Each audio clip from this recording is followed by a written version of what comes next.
Ma'am, amukana welcome back. I channel se pura khara mix tore ko. Hadi chak thong basu yaure, tarot reading su yaure, aduga ate kitang vastu ki tips kum basu yaure, maths kum basu khara yaure ko angang gi aina sum tak podo aina amuk khara share tore sida. Mamang da aina magic multiplication gi video hap ki podo angang gi hadi number macha macha hai tare ko. Ngasi gi sina kitang khara tongale ko. Hadi Vedic maths to adu makha ta na adum ko. Adu si se ngasi gi se hapet ai mat Mayamda katang explain tawrake ko ahambada sise akoina kai kauge haiba matamda base method of multiplication haina hai ko base base base method of multiplication sise English tana akoina sumaina kawe ko haidi akoina Vedic maths kida ko haidi sumaina base method of multiplication ado Vedic maths hairabni na moi se thainagi maths hairena ko ado si se akoina Sanskrit ta kari haige haiba matamda ai hapechang maming hairake ko Sanskrit ta akoina tambadu so si se kari haina kauge haibada nikhilam sutra haina hai ko si se nikhilam sutra an hai si se ado number achoba se haidi kamaina karamba trick sizinaraga akoina multiplication tawgadage haidi single shot ta hai tare ko do si je hapetang yengmina se ko kamaina example oina akoina number ani khak lorase ko for example 996 haina hairase ko aduga 9 9 and 4 si se multiply to birasi ko base method ke dadi kamain to gada ge haibada si se 996 994 keno to khwai dagi manak nakpa hai tare ko haidi akoina round off toroga number ama khalase ba 996 994 ke di round off hairaga de akoina 1000 se magi khwai dagi naktra sigi keno number ani sige aduna 1000 se haipetang igada badina te ko haidi nakana mada haipet sumaina ibira se 1000 se ko aduga today ko 1000 sidagi 996 minus to bira se basida altargadi kya la ani 996 minus to bragadi minus 4 996 tagi 1000 sidagi 996 minus to bragadi minus 4 ko aduga 1000 sidagi 994 minus to bragana kya keno no 6 lai basida aduga 1000 the 0 kya lege si yeng ko 1 2 3 ado akoi sida masing ohum ibirasi ko 3 1 2 3 ngasai gi 0 ohum sigi place se makha da thambirasi ko aduga sida yengbiyo ko 6 4 za 24 do sida place se ohum de leirabani na aida koina kari na mention ge ya mention gada ge haida sida 0 hapirasi ko aduga sida yengbiyo ko 994 dagi sida mu cross to gadam ne ko hede cross minus to gadaba 994 sidagi 4 minus to gragadi 990 ko adoga 996 sidagi 6 minus to graga so 990 ko ado sida answer se 990 si se akoina single sort ta hai tare ko maina multiply to bi yai ko adi yam sang na koina thaina gi akoina angang weni ngi holok matam da si ma'am se 4 sena loina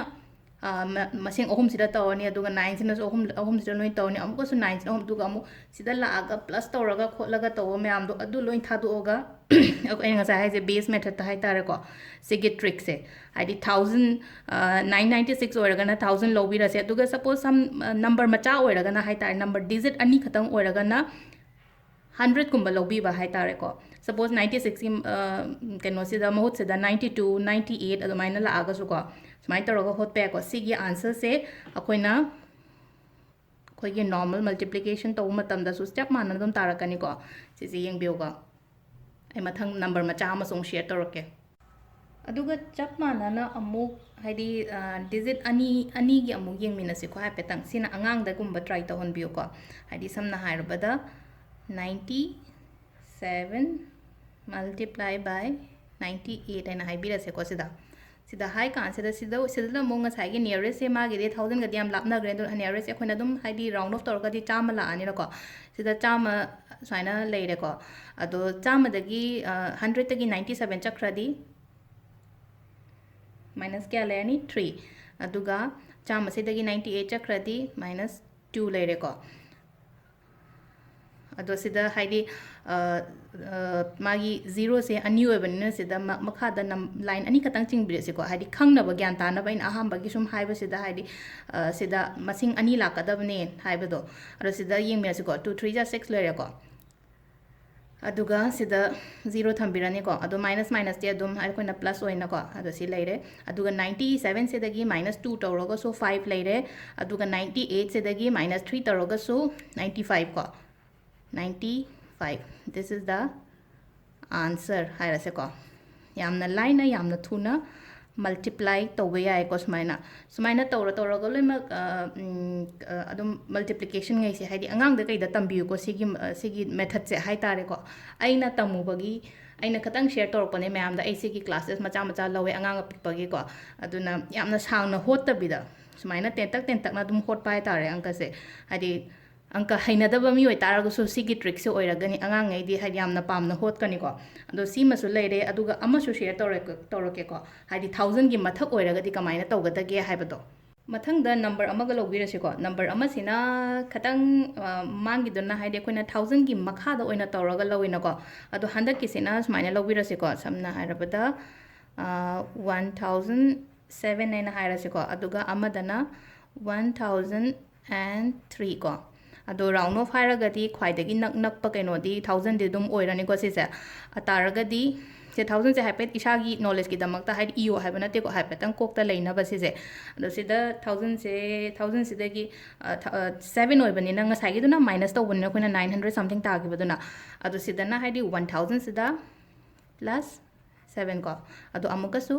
1000 plus kya lani 3 ko ado sida yeng biro ko haidi 0 ohum nina makha da haipetang akoina aina sum khangna ba to bodo chingdrasu ai ko aina khara gyan ta na ba sum chinge makha da haidi sumaina